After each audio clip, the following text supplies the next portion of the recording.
Goeiemôre vriende, hier op hierdie Dinsdagoggend, die 2de Junie 2026. Mag dit regtig vir julle 'n wonderlike dag wees wat voor julle uitstrek. 'n Bietjie reënerig lyk dit vir my, maar mag dit vir julle 'n wonderlike dag wees.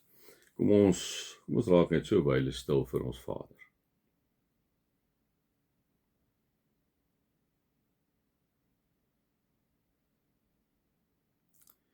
O Vader God, ons kom verootmoedig ons voor U. Ons kom buig voor U. Ons kom sê vanoggend dat ons is vir U oneindig lief, Here. Here, baie dankie dat ons kan weet dat U aan ons vashou. Here, dat ons aan U kan vashou, dat U ons vashou en dat ons aan U kan vashou. Here, dat U altyd by ons is. Here, maak nie saak hoe goed of hoe sleg dit met ons gaan nie. U is by ons. Dankie daarvoor, Here. Amen. Vriende, mag daar vir julle genade en vrede en oorvloed wees, omdat julle God ken, Jesus ken en die Heilige Gees ken. Ons gaan dan aan hier in Hebreërs, vriende, daar is ons so 2 dae tussenin gewees. Ons sê maar weer vir julle die kort samevatting van die Hebreërs is Jesus is die finale openbaring van God. Dis wat die Hebreërs skrywer kom sê, Jesus is groter as die ou verbond. Sy offer was volkome gewees en gelowiges moet volhard in die geloof, hulle moenie omdraai nie, né? Ons het ook vir mekaar gesê, hierdie mense vir wie die Hebreërs skrywe, vriende, hulle het vervolging beleef, hulle het swaar kry beleef, hulle het by tye moedeloos geraak en hulle het die gevaar geloop om terug te keer na die ou verbond toe. Dit is basies die konteks waarin hierdie goeders geskryf is, ek dink wat belangrik is. En nou kom praat Paulus, en ons het daarby bietjie stilgestaan Saterdag, waar hy vir hulle kom sê het hierso, dat hulle moenie opnuut weer die seun kruisig, Jesus verkruisig nie, deurdat hulle begin eintlik wegdwaal van Jesus af, en eintlik niks meer met hom te doen wil hê nie, en eintlik moet terugbeweeg na hulle ou weer toe. Dit is die Hebreërs skryf vir hulle, hierdie mense binne in hierdie konteks, liewe vriende, hulle verstaan waar dit gaan. Ons vandag, ek en jy wat nou na die boodskapies luister, ons kyk amper al so 'n bietjie van binne af, van buite af binne toe. Wat gebeur nou dan? So ons kyk so van hierdie kant af kyk ons in. Dit is nogal lekker om dit te doen.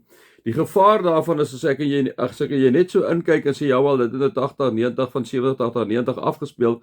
Gelukkig nou nie veel my van toepassing nie. Dit is nou nie hoe die woord werk natuurlik nie. Dis interessant dat wanneer ek en jy wel inkyk, liewe vriende, kom die Heilige Gees en hy kom straal na jou en my toe. Ek wil dit amper so sê, hy kom verlig jou en my, verlig ons verstand om te kom sê vir jou en vir my, in die jaar 2026, wat is die beginsels wat jy uit hierdie ou verhaal uitkry, hierdie ou boek uitkry, wat wil ons Vader vir jou kom sê, deur God die Heilige Gees, né? So jy kan nie net van buite af kyk, maar is belangrik dat ons besef, ons kyk van buite af binne toe, né? Na wat is die omstandighede, die konteks. Maar dan moet ons ook sê, maar wat in daai konteks spreek vir jou en vir my aan, né? Dit is baie belangrik dat ons dit vir mekaar kom sê. So nou gaan hy aan, nadat hy so gesê het, hy sê, in hulle self kruisig hulle immers weer die seun van God en maak hom in die openbaar tot 'n bespotting. Nou dit is wanneer kinders van die Here amper basies maar net leef soos hulle wil. Hulle leef soos hulle wil, hulle sê hulle is kinders van die Here, hulle leef soos hulle wil, mense van buite af kyk na hulle en sê, ek kan nie dink as 'n kind van die Here nie, nee, dit is maar basies gaan. Dan gaan hy aan, sê hy volgende. Dit is soos met grond wat die reën indrink, wat dikwels daarop val, né? As dit bruikbare gewasse voortbring, vir die wat dit bewerk, word dit deur God geseën, né? So as jy, dis mos veronderstel dat wanneer die reën, ons het nou lekker reën gehad, as die reën val, dan moet dit op die ou einde, nadat die grond lekker vol is, moet dit tog nou gewasse voorbring wat bewerk kan word, en dan sê hy, dis vir God geseën. Maar dan sê hy die volgende. Hy sê, so as dit goeie gewasse is, maar as dit doringstruike en dussels oplewer, is dit waardeloos en is die tyd naby dat God dit vervloek. Die uiteinde daarvan is die vier. So, wat die Hebreërs skrywer kom doen, ons eintlik het so 'n klompie oulike mense met wie hy kom praat. Hy kom rig maar net en sit maar net weer die situasie en die waarskuwing op die tafel om te sê, julle is hierdie vrugbare grond, julle is deur reën deurdrink en eintlik behoort julle eintlik nou vrugte voor te dra. Julle behoort nie nou verkeerde goeders te doen en anders op te tree as wat kinders van die Here optree. Julle moet die vrug van die Gees dra, soos dit nou sommer in daai terme kan sê, né? Jy moet die vrug van die Gees dra, daar moet vrede en vreugde en vriendelikheid wees. Geduld en getrouheid en goedhartigheid en nederigheid en liefde en selfbeheersing, né? Daai goed moet daar wees. Dit is nog, daar moet tog nou nie distels, doringstruike en al die ander strooi wees nie. Nou gaan hy aan. Wat hoe mooi sê hy dit, of nou hy praat oor die mense, vir julle moet eintlik sy hart hoor, en hy praat oor, en dan sê hy sê, maar geliefdes, al praat ons in hierdie trant, is ons oor julle oortuig van beter. So ek kan praat, hy waarsku julle nou so 'n bietjie oor al die goedes, dan sê maar wie, by all means, ons weet ons nou, julle is mos nou anders man, ons is oortuig van beter, dat julle gered sal word. God is nie onregverdig nie, hy sal julle werk nie vergeet nie, en ook nie die liefde wat julle vir sy naam betoon het, deurdat julle medegelowiges gedien en nog dien. Dis why ek kom sê vir hulle, moenie worry nie, ek sê nou al hierdie goeders vir julle, ek moet dit vir julle sê, want julle is in, dis al die heidene vasgevang, so vrek bang, julle keer terug na die ou weer toe, maar geliefdes, sal praat ons in hierdie trant, is ons oor julle oortuig van beter, moenie worry nie, ek moet dit die goedjies vir julle sê, en dan sê hy sal julle werk nie vergeet nie, en ook nie die liefde wat julle vir sy naam betoon het. So hierdie klompie mense vir wie die Hebreërs skryf, is lief vir Jesus. Hulle is lief vir sy naam. Wat doen hulle? Hulle medegelowiges dien hulle.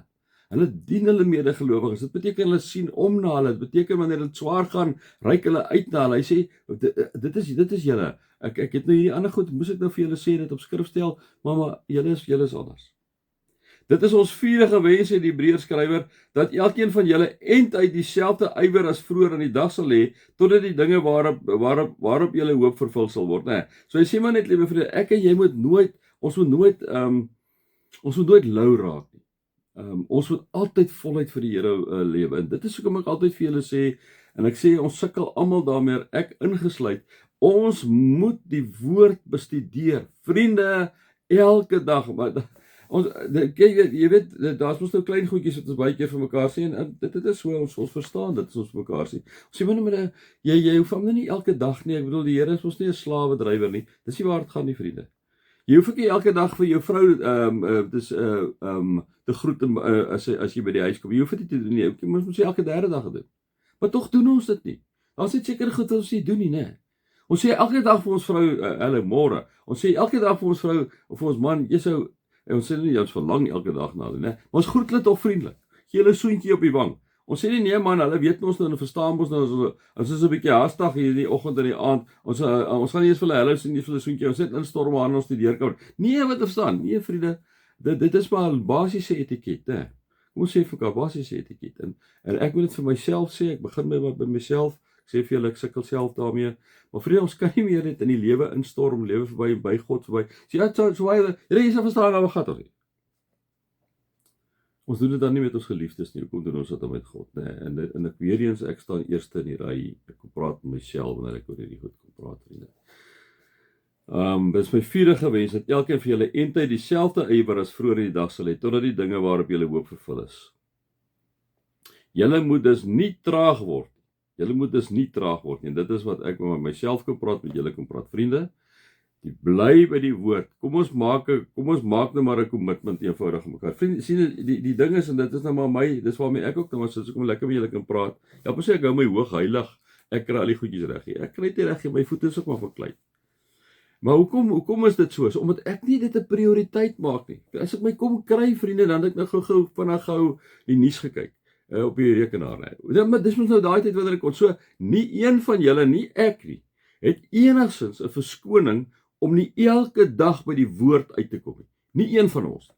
Daarom sê hy, julle moet dus nie traag word nie. Baie stadium was die woord wat hulle gehad het, mos nou maar die eerste 5 boeke van die Bybel omtrent, né? Eintlik maar die Torah wat hulle gehad het daai tyd. Ons het dan met die hele woord. So kom ons raak nie traag nie, liewe vriende. Kom ons daai tydjies wat jy mors. Ja, ons het tyd. Kom ons vat die tyd, maak dit 'n prioriteit en ons begin om in die lewende verhouding van God te werk. Kom ons raak nie traag met die basiese goed van die geloof nie. Julle moet dus nie traag word nie, maar die voorbeeld navolg van die wat deur geloof en geduld deel gekry het aan die dinge wat God beloof het.